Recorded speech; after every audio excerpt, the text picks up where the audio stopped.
You know how people like to make jokes about their in-laws, maybe especially their mother-in-law? Well, hopefully after you've read this week's lesson, these chapters, you feel really good about your in-laws, regardless of what kind of relationship you have with them.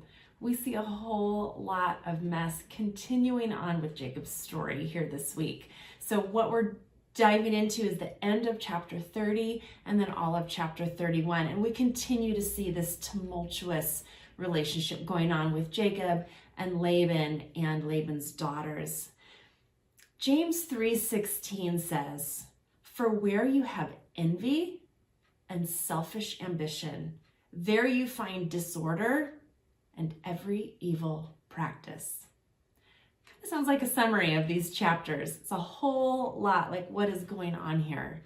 What we're going to do first is we're just going to dive into a couple things that I want to make sure that we understand and highlight in the text. And then we're going to go on to see some of the themes that we see recurring throughout the story. So one of the things to note that as Jacob is asking to go home, Laban convinces him to stay and says, "Name your wages." What Jacob does is he asks for the speckled, spotted, dark-colored sheep and goats as his wages. So what he's doing here is Jacob takes the lesser and he gives Laban, or leaves Laban, with the greater. What I mean by that is these speckled, spotted livestock would have been more rare, so there would not have been as many of them, nor were they as valuable. The pure colored ones were more valuable and they were more common. So Jacob already kind of assumes the lesser amount of the herd for his wages and leaves Laban with the greater, which is a great way to begin. Kind of reminds us a little bit of when Abraham and Lot had so many possessions they had to split, and Abraham allowed Lot to choose, and Lot chose the better land and left Abraham with what was left. It's a little bit like that, what's going on here. But then we see as Jacob is caring for the flocks, we see him trying to navigate ways to breed the herd in his favor. And so we see Jacob being self-reliant in his management of the flocks. He's relying on his own knowledge of maybe it's superstition, maybe it's the common practices of the day, of ways to get this livestock to breed more speckled, spotted, dark-colored livestock in his favor. So instead of trusting God to take care of him, he's trying to work things to his favor. He's trying to use his own might, his own knowledge to manipulate the outcomes. And then we see this at the beginning of chapter 31, we see Laban's sons start to become envious of Jacob. They say, "Jacob has taken everything our father has owned and gained all his wealth from what belonged to our father." And Jacob noticed that Laban's attitude toward him was not what it had been. But a few verses earlier, now this is probably a few years earlier, Laban had admitted to Jacob that his wealth had increased because of Jacob. In chapter 30, verse 27, Laban said to him, "If I found favor in your eyes, please stay. I have learned by divination that the Lord has blessed me because of you." Well, now the sons are trying to say that Jacob has taken everything. He's taken our wealth, when really it's the opposite. Their father is wealthy because of Jacob. So we see that envy distorts the truth. Because they're envious of Jacob's prosperity and his wealth, it twists the truth in their mind of what's actually going on. So Jacob didn't steal anything. It's actually the opposite. He didn't gain at the expense of Laban. Then we see this interesting thing where Jacob once again decides it's time to go because of this shift in attitude. God comes to him in a dream, tells him to go back to the promised land, and he comes to his wives and says, "What do you think?" They would have had every reason in the world to want to stay. This is their home. This is their family of origin. This is where they've grown up. This is all they know. They've never lived anywhere else. And yet they are more than willing to go, and it's on account of their father's character. They talk about how he has spent their inheritance, how there's nothing left for them. They've been sold, and so yes, let's go. Let's do what God's told you to do. So we see this understanding of their father's character. They know their father, and they know they have no reason to stay because Laban is concerned with himself, his own possessions, his greed. What they're talking about here is they say he has spent our inheritance. The way it would have worked is when a husband came to marry a bride, they would have paid the family a bride price. Now that bride price, the intention was to be set aside so that in case the daughter was abandoned by her husband, in case she was widowed, that money was held ready to care for her once again. Now, Jacob didn't have a bride price, so he worked for his wages. So 14 years worth of wages should have been set aside for Rachel and Leah's care, should there have been any reason that they were widowed or abandoned. But what they're saying here is it's gone. He has not reserved it for us. He has spent it. And so they don't feel there's any reason to stay. There's no security here. Our father's only looking out for himself. And then we see as they flee, they take off without telling Laban. Rachel steals her father's household gods. Now, there's a lot of reasons that she could have done this, and we don't truly know. It could be that she worshiped the gods herself, that they were important to her. It could be she was wanting just to get back at her father, just trying to take something of value to him. She might have wanted just something familiar from home as she left.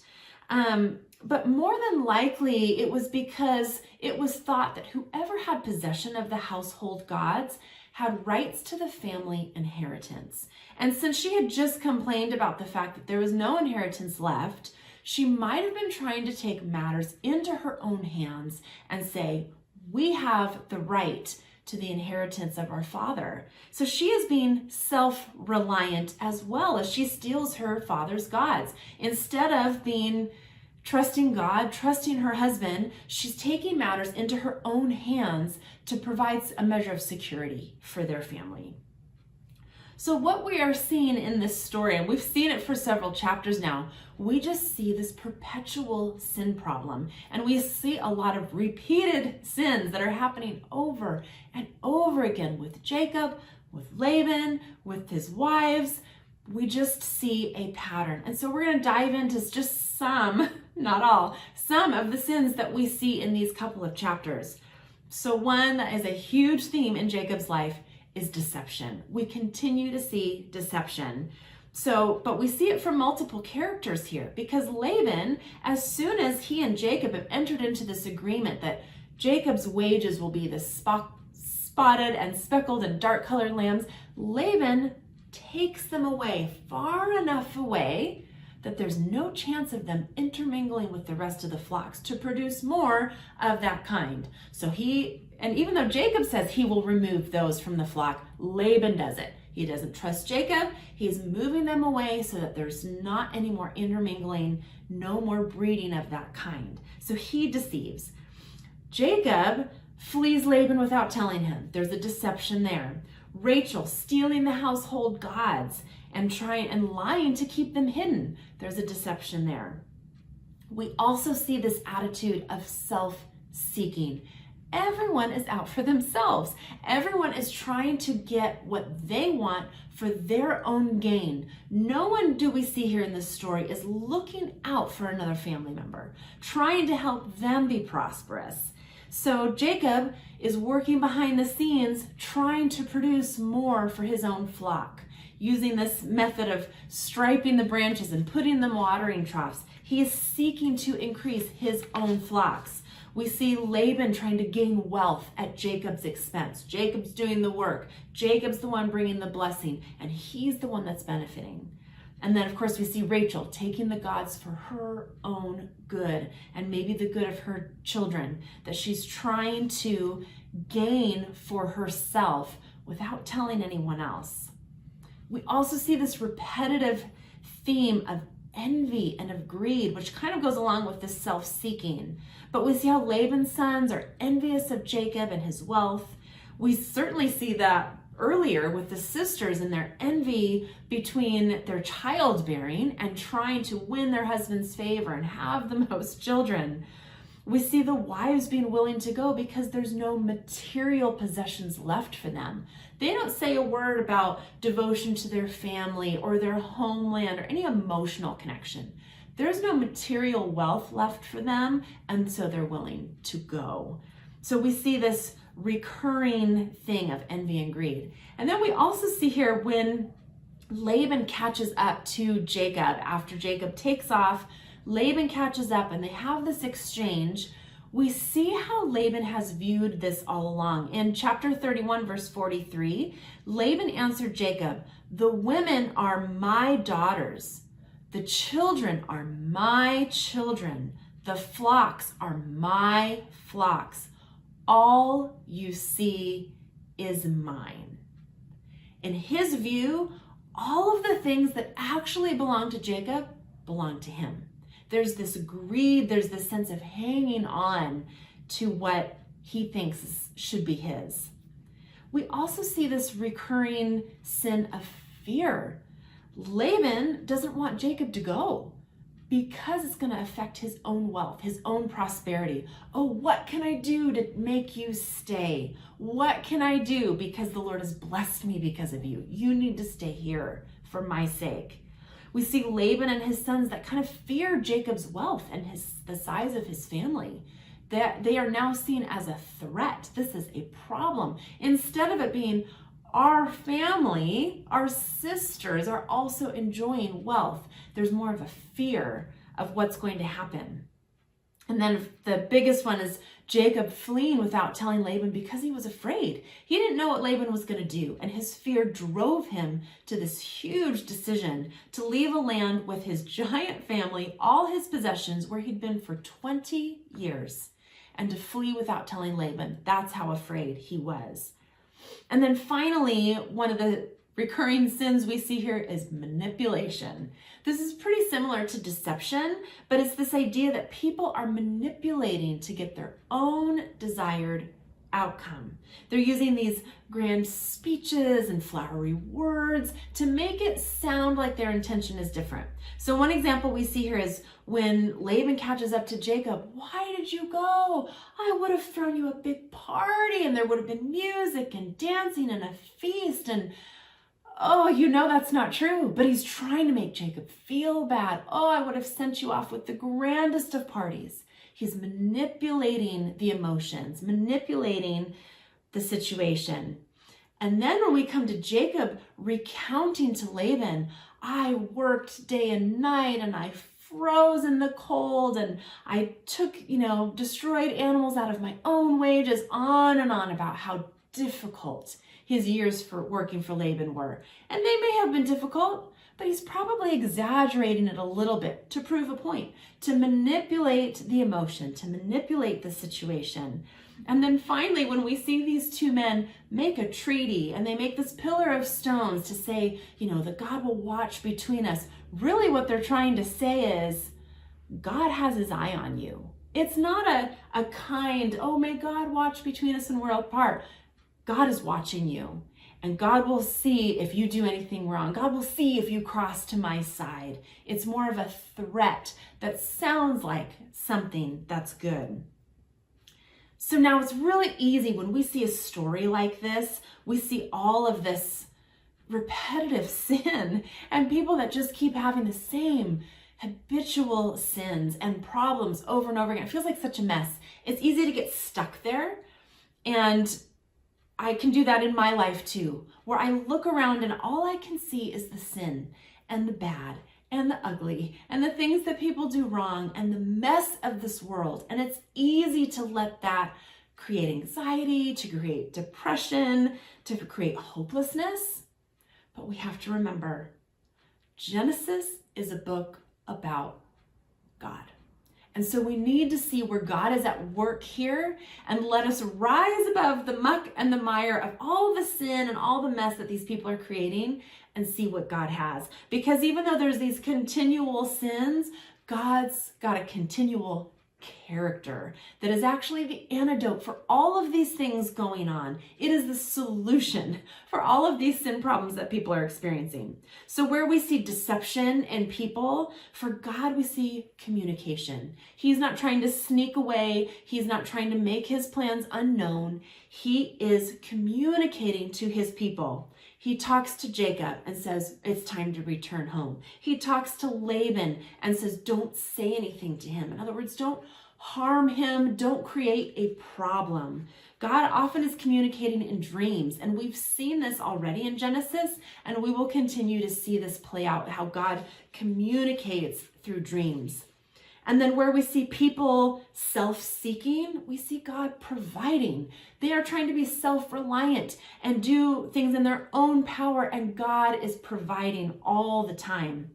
We see when God tells Jacob, I've seen what Laban's been doing. I have provided these flocks for you. God is the provider of the wealth and of the possessions. And then where we see this envy and this greed, we see that God is a God of abundance. Instead of limiting what these two men have, it just multiplies because he is good, because he is not a God of scarcity. Envy comes out of this idea that there's not enough to go around.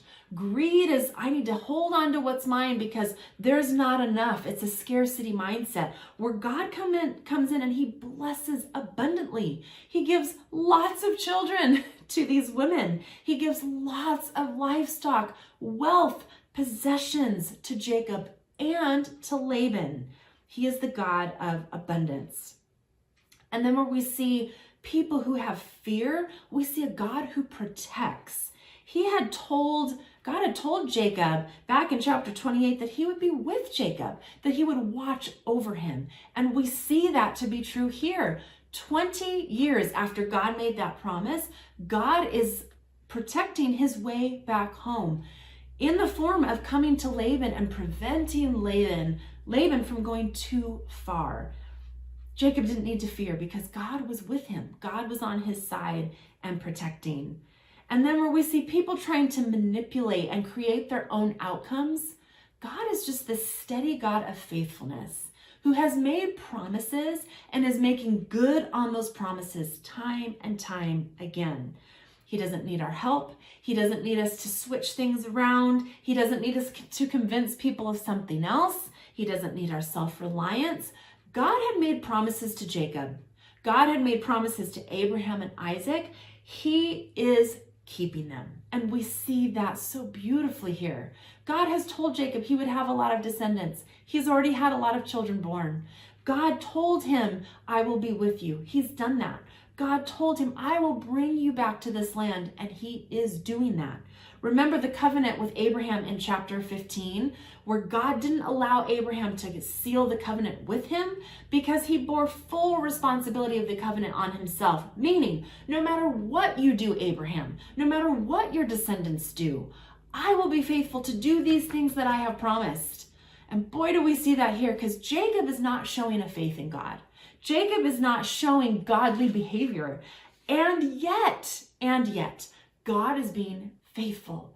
God is doing everything that he has promised in spite of the sin of men. Few additional thoughts I want us to think about here as we wrap these chapters up. That God can use a hard place to lead us to the right place. Things were not easy for Jacob. It was not fun or easy to work for Laban. The circumstances were less than ideal. And God used that to uproot him and bring him back to the promised land where he belonged. God can do that for you too. Whether it's a job situation that's just not working out, or it might be a friendship that's become difficult. God can use a hard thing to uproot us and bring us to a right thing. And it doesn't have to be a physical place. It can be an emotional or a spiritual place. That God can use some uneasiness, some tension that he stirs up in us to lead us to something better. Another thing we need to remember is that our God cannot be stolen. That while Rachel was trying to take things into her own hands and bring these household gods, we see the contrast of these household gods who do nothing in the story. They are silent and they are powerless. Our God goes with Jacob wherever he goes. He does not have to be carried off. He does not have to be hidden. And he does not remain silent and powerless because our God is with us wherever we go. He speaks. He has ultimate power. And then finally, a reminder that our inheritance does not lie with this world. Jacob and his wives were so concerned with building their wealth and building their prosperity to get them out and to have their own household be cared for. But we've been promised an inheritance no matter what, an inheritance that's far greater. Jacob had an inheritance far greater than what he had with Laban. It doesn't matter to the degree to which we strive to earn, this inheritance is ours by God's grace and his faithfulness alone. So when you're tempted to get bogged down by the sin of the world, remember God's character, remember his faithfulness, and that his promises are good for you and for me.